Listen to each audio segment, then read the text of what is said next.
Hello lovelies, welcome back to my channel. Of course, whatever you celebrate, or even if you don't celebrate, hopefully this video will actually cheer you up either way. I know that for me, like I said last week in the Netflix movie rankings, like festive movies are what I turn to when I need a little bit of a pick-me-up, since most of my time is spent at work as an EA, or looking to things that just make me lose my faith in humanity for these videos that I normally do. But because it's December, we're doing something that is a very distracting, very nice and light and fluffy to help us through whatever trying time you're going through. Now, I'm not actually counting any Hallmark-esque movies in this. I know there are so many out there, but because I did all of the romantic ones last week for Netflix, I really wanted this to just be B-tier movies. You may be asking yourself, what counts as a B-tier movie? A-tier movies, to me, are classics, ageless, approachable to everyone, normally fairly big budget as well, basically beloved by all, even though of course everyone's got their own opinions on them and all of that good stuff, and that's why you can increase my engagement by commenting down below.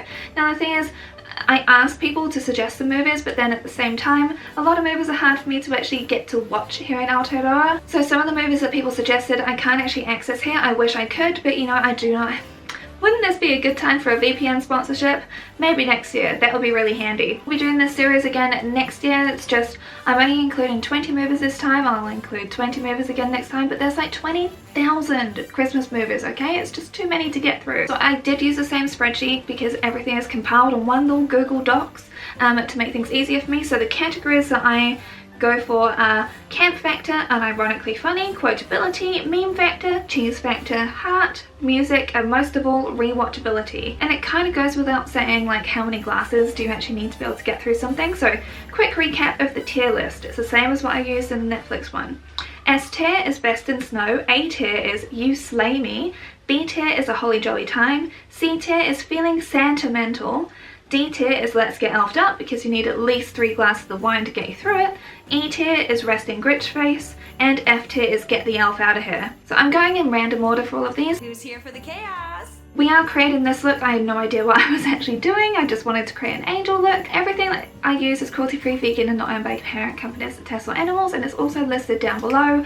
So let's just get right on into the actual chaos. Don't forget to like, subscribe, and comment. That really helps me out so much when you do that as well. I hope you have your beverage of choice as we get into this. I put this one first on purpose.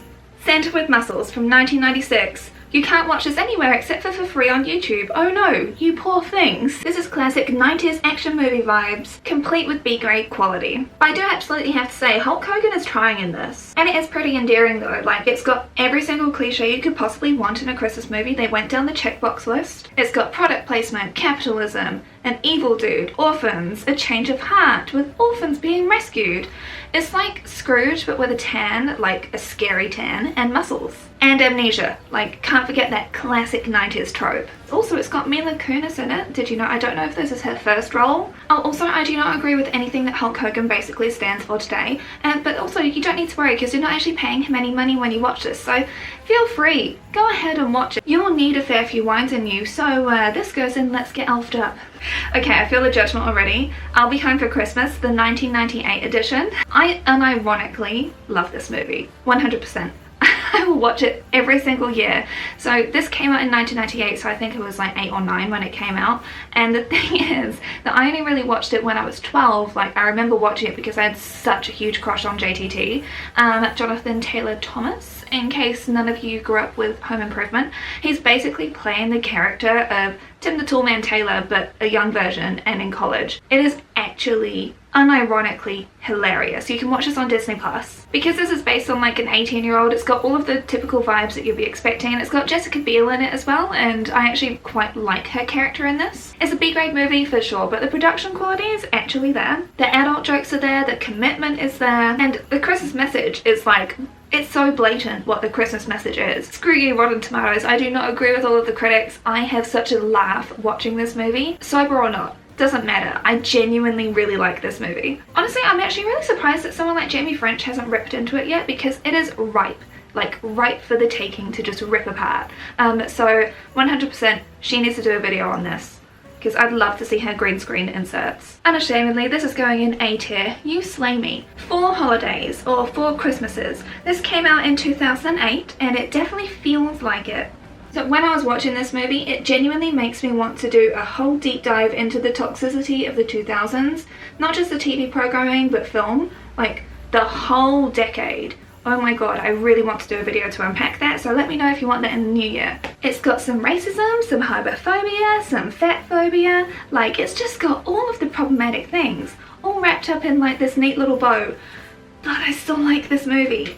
When I'm watching it, I definitely am like, ooh, ugh. But I still have a good time, mostly because of Reese Witherspoon. And it also has Kristen Chenoweth in it, because, you know, she's our little Christmas angel. It's got some unironically funny moments, it's got some character growth. It's kind of like taking the mick out of the time of year. Like, if you're in the mood for watching a festive movie that's not necessarily all about like all the festive stuff, like you want to like ironically watch one, I think this definitely fills that category. Like, Brandon and I were watching this, we were genuinely having a laugh. Like, it's a movie about how much you want to avoid your family at Christmas and just go have a good time as a couple. The problematic, like, there is a lot of problematic messaging in it, like with the way that they were happy beforehand, but then they're like, no, but you must want to have children, and the whole like, this is the way it's meant to be. Oh my gosh, children. Your job as a female is to be a farm. So that aspect I didn't really love, but honestly, this is still a really funny movie, so I still will watch this with all the bad stuff in it. But because of all of those reasons, I'm putting this down in a holly jolly time. The Family Stone from 2005. I have some thoughts and some issues. A high-strung woman feels bullied by her boyfriend's family and then falls in love with his brother. Oh, but also that's okay because her sister falls for her own boyfriend. You got this weird family swap happening and I feel very uncomfortable. There you go, I spoiled the whole plot for you. Like, this has such a great cast in it, I just can't really understand why they thought this was the storyline to go with. It's all about like family dynamics and having like a family that looks perfect on the outside and all of that good stuff. But like, this family is hard, it's got some wholesome moments. But I also really do not like Sarah Jessica Parker. Like, her character's like homophobia and racism that was clearly shining through. I know that this is from 2005 and that they were trying to say like the family was a good family and calling it all out and all of that good stuff, but oh, and also her ableism. Gosh, I forgot about that too. Yeah, she's just not a good person. I don't understand how one night where you go out drinking trying to be malicious can actually create like such a close bond. Just from the character development point of view, I just don't like this. You have to be very drunk to get through this. So yeah, this goes into let's get elfed up, because I just no, I was not having a good time. Why with such star power would you waste it all? Really? Luckily, because the actors have such a great rapport, it makes this kind of watchable, but otherwise I would just While you were sleeping. Now, I did put this out on the poll on my community tab and people voted. Some people said that both this and Serendipity are actually Christmas movies, but kind of like the more votes were for this, so that's why I'm including that this year. If you want the Serendipity included next year, let me know. I don't actually think that anybody other than Sandra Bullock could play this role, because you can't like a character that is lying 90% of the movie. And it's honestly quite a creepy premise when you actually think about it. But like, this movie is not to be thought about too deeply, and it doesn't really take itself too seriously. Like, there is such good rapport, and like the storytelling and the character development, it all actually makes sense, everything that happens, which the Family Stone did not. Oh, and high key,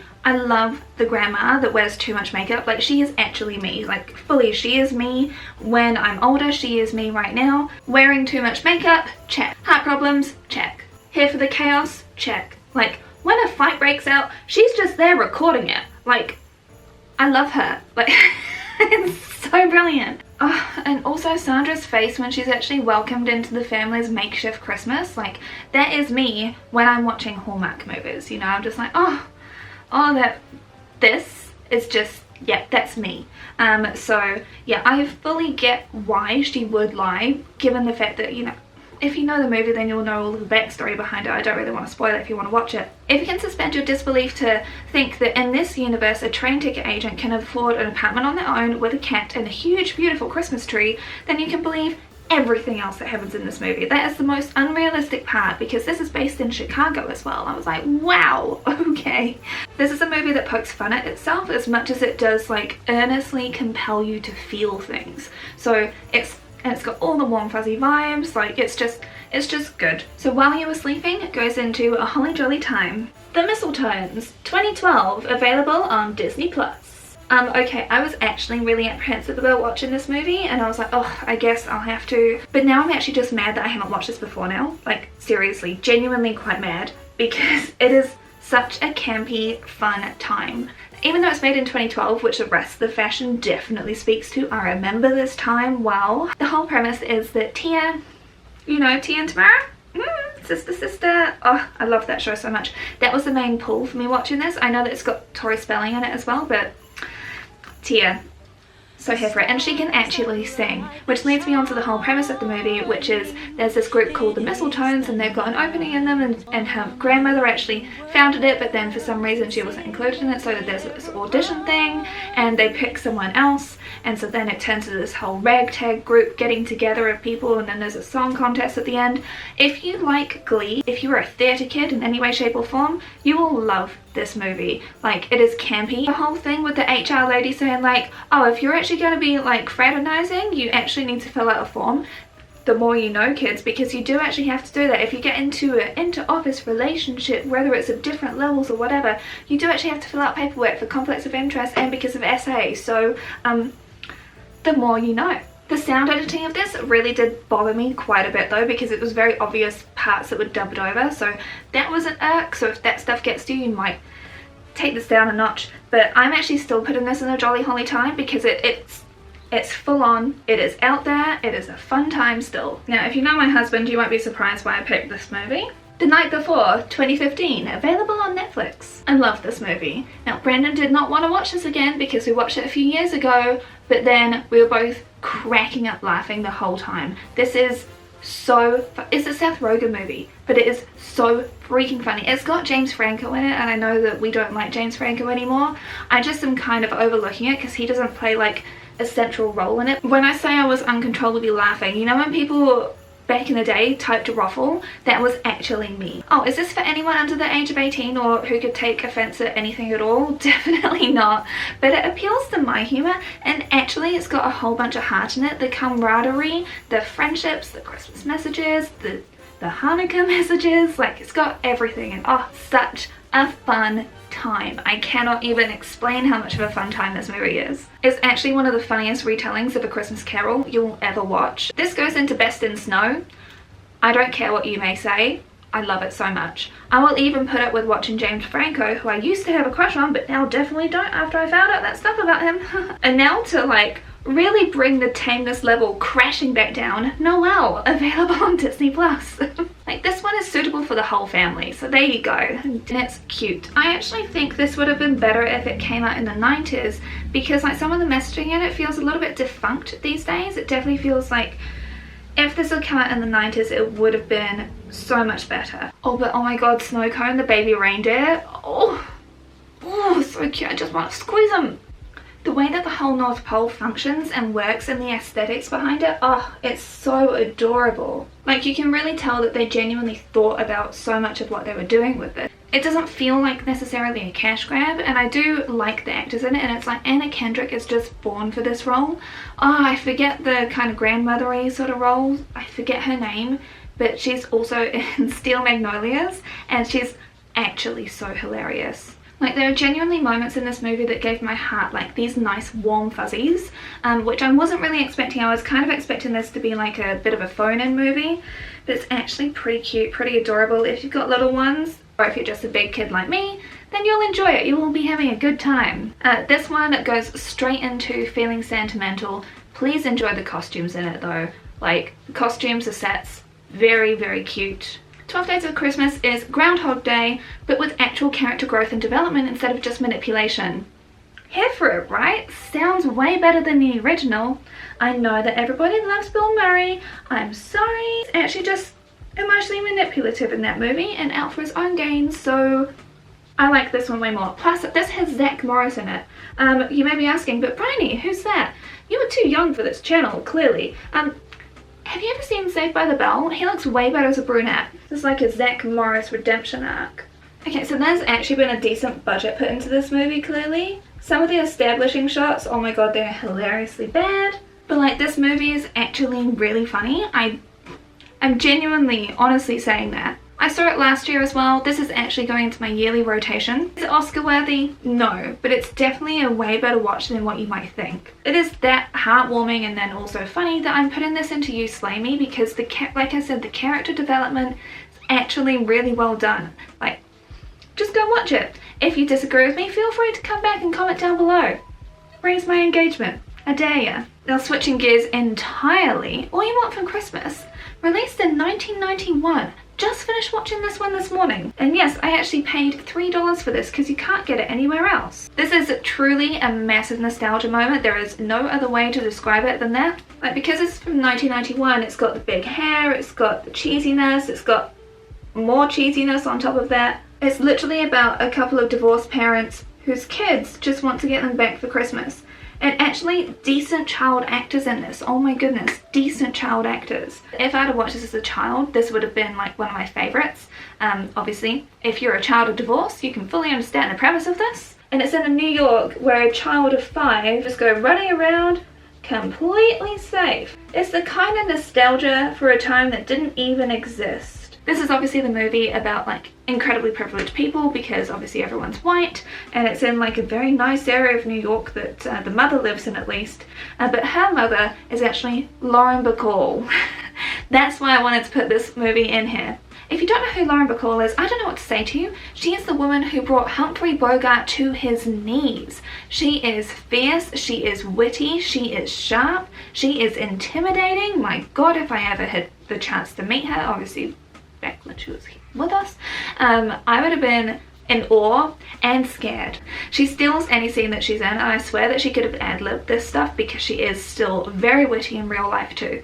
If you grew up with this movie, I fully understand why it will have a dear, sweet, sentimental place in your heart, and now you can watch it on YouTube for $3. I'm putting this one into feeling sentimental. Jack Frost, 1998. It's only just become available on Netflix actually, this one. Like, this is a kids movie that deals with death very early on in the story, but it's a weird vibe of funny and incredibly adult humor at the same time. It's such an obscure mix of things. Like, you know when Shrek came out and like adult humor was kind of sprinkled in that only the adults would really get? No, this one is like explicitly adult humor, which is kind of the thing that throws me off a little bit about it. I do remember watching this when I was like 11 or something, but, and it's a big but, I thought it was way better than what it actually is, as a lot of us do when we're children. Like, sure, it absolutely has some personal growth and development and stuff, and like, but it is still weird seeing Beetlejuice come back as a snowman. The most unrealistic thing about this whole movie is the fact that his band was successful, and then they got really famous because they held up a phone, like a recording device, in a live theatre where they were actually playing, and then that same song that was apparently recorded then got played on the radio the very next day, sounding crisp and clear as all anything else, when it was filmed at a distance in a crowded bar. Like, of course this has the whole bully trope and like him coming back as a snowman to teach his boy how to be a man, but then he has to adapt to teach his boy how to be a man in his own way, and it's got some very sweet moments in it. It also is a little cringe, a little bit too adult, and the whole thing with the bully having no father himself, and it's like, better snow dad than no dad. Kind of funny, I have to give it to you there. But it's like, it's not really as good as I thought it was, but it is honestly good that they try and tackle such a serious topic, and I'm sure that for many kids this will hold like a dear place in their heart because they may have dealt with some loss in their life. Would I be watching this again?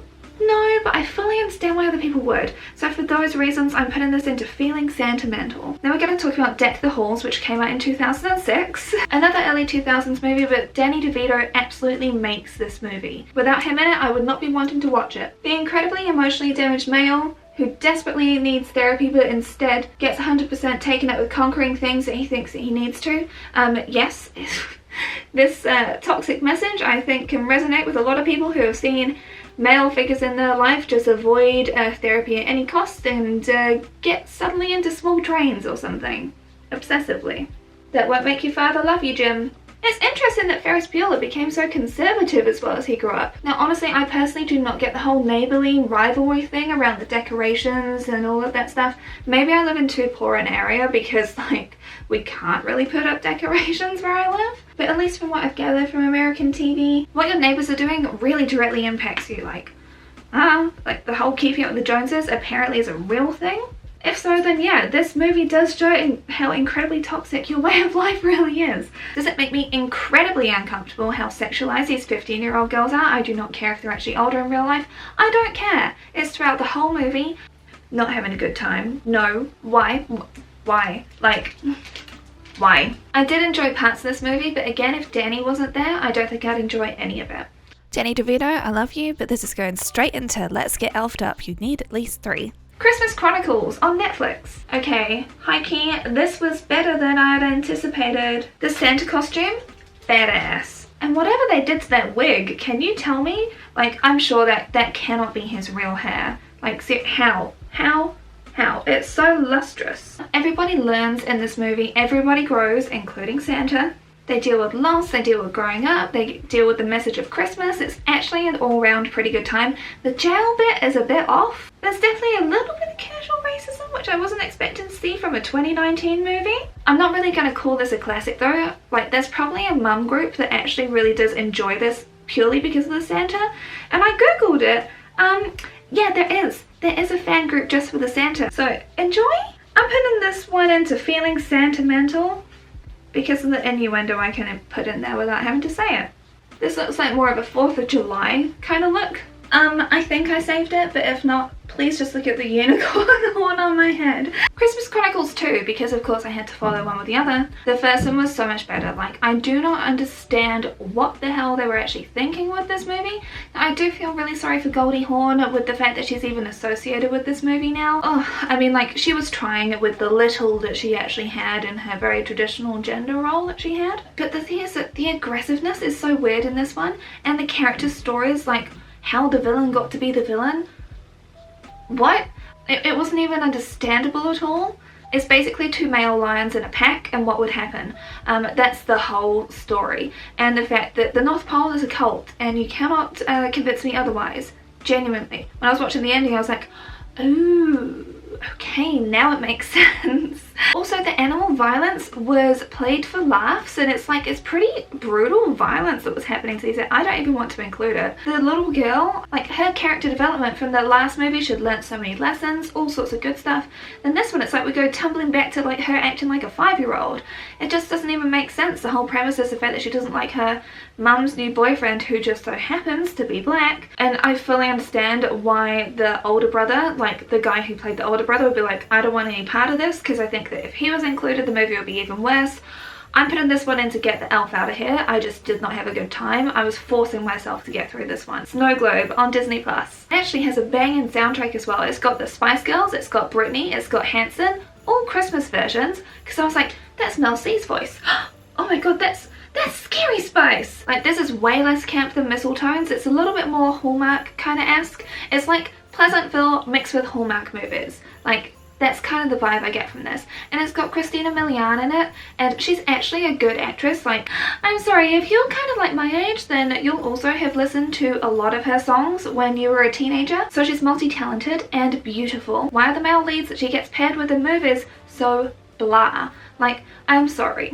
She could do so much better than both of these. I didn't feel the chemistry in this one like in other movies that I've seen her in, because of course I've seen her in other movies too. They did cast the guy that is kind of like Snowglobe Ken. They cast him very well, because I was like, I believe that man could be completely oblivious to everything. And it's such a 2000s vibe from the whole movie. The family dynamics, like, they make sense. You can understand why the family is the way it is. That deli, like, even though obviously being vegan I would never buy stuff from there now, I'm also just like, the hair that was just everywhere, the no gloves, the no washing up of stuff, and I'm like, the lack of safety violations aside, it's a sweet story. If you are also someone that likes to escape to somewhere that is like perfect, put in this one into feeling sentimental, because it's not actually like a super high level, but it's cute. And if you're after something cute, you'll like it. I swear, by the moon and the stars. If you have not seen this movie,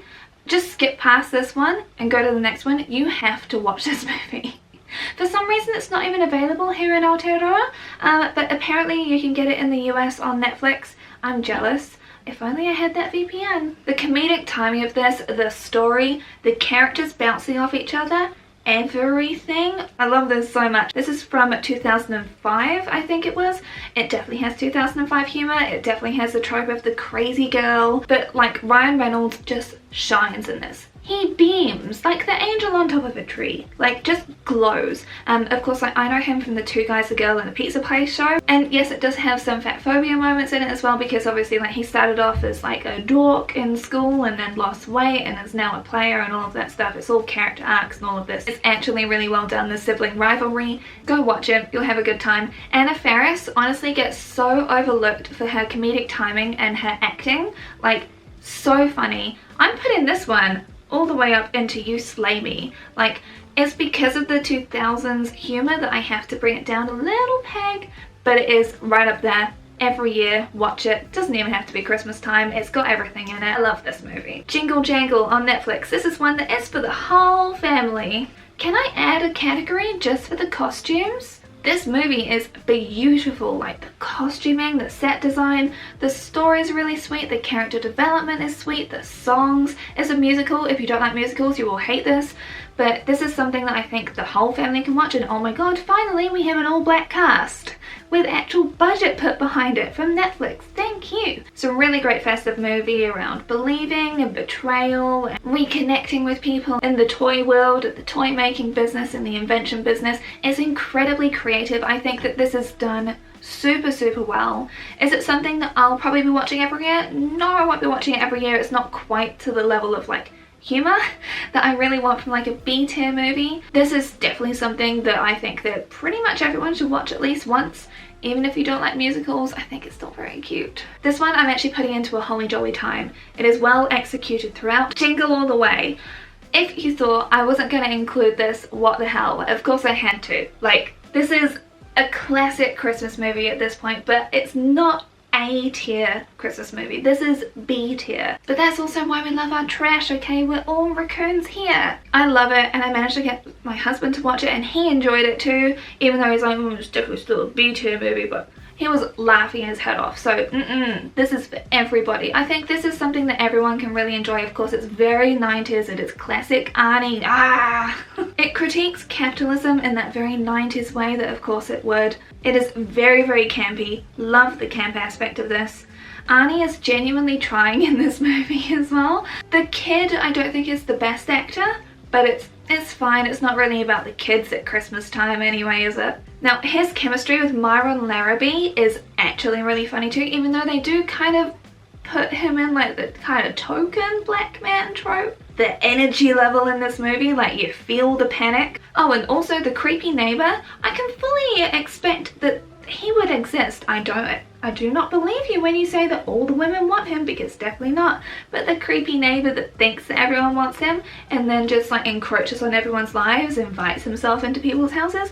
Yeah, I can see that actually happening. That's the only realistic part about that. This movie is S tier when it comes to a Christmas movie. You can gather all the family around, you can have a great time. You'll all be ripping into it as well. It's like a good present. Just tear up that wrapping paper. It's great. Honestly, like I said, best in snow, easily put up there, like way up there. Christmas with the Kranks, another movie that's not available here, but I've seen around about 5 times, so I do know it fairly well. The cult of suburbia that you're never allowed to leave. The only way that I can really watch this movie is as a strict dystopian movie. Like, don't get me wrong, some of the humor is very funny, but also like there's definitely some racism thrown in there.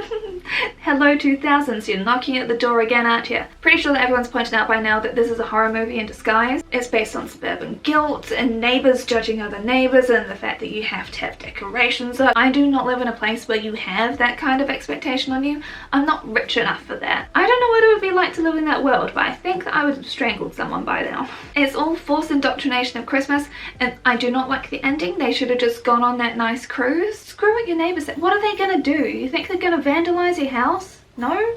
But they won't cut you off from everyone that you love, just like a cult would. This is a cult movie. What the hell? Yeah, this is actually really funny because of Jamie Lee Curtis and because of Tim Allen. We're just gonna kind of avoid the fact that Tim Allen was in jail. Oh, and also just the fact that they really want to protect their white daughter from anyone that could be from another country. Wow, can we talk about that? I do understand why people like to watch it every year, but it's definitely like a we're living in a hellscape. So yeah, this one definitely goes into Let's Get Elfed Up because I think that you need it to get through this. Santa Girl. I know this movie is for preteens and teenagers, but the thing is, the reason I'm including this is because of the elf. Michaela Witt, who plays Pep, she does such a brilliant job in this movie. Like, it's the perfect casting for what essentially is a theatre kid, and it's so earnestly done by her. Like, she completely sold it.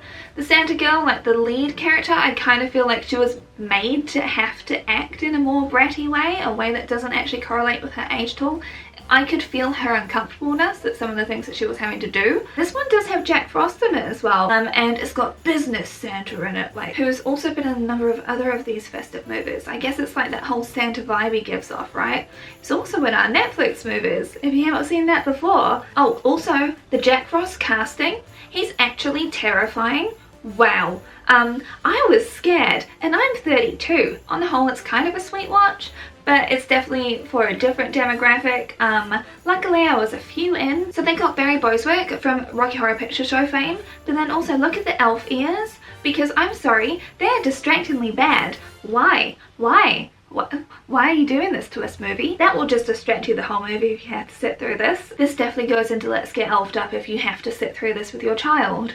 Yeah, you'll need a few. But I actually also watched more festive movies than what's on this list for consideration. I just didn't include them because I don't really have very much to add to them. But we've made it through 20 whole movies this year. Like I said, I'll be carrying on this next year because this is going to be an absolute nightmare to edit. So please comment anything you want to down below. Give this video a like, don't forget to subscribe because I'm going to lose my sanity soon. My god.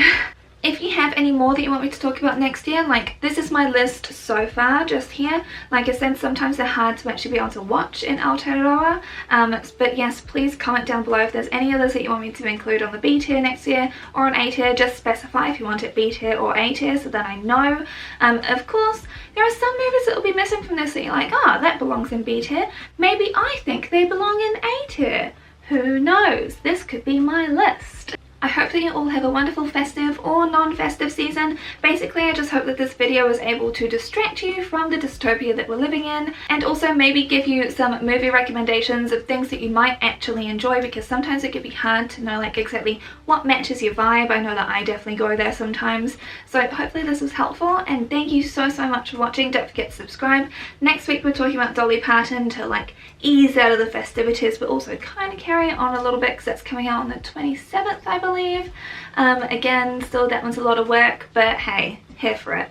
Thank you, lovers, once again. Bye. If you didn't see the Netflix one last week, right here, and you may enjoy this playlist right here.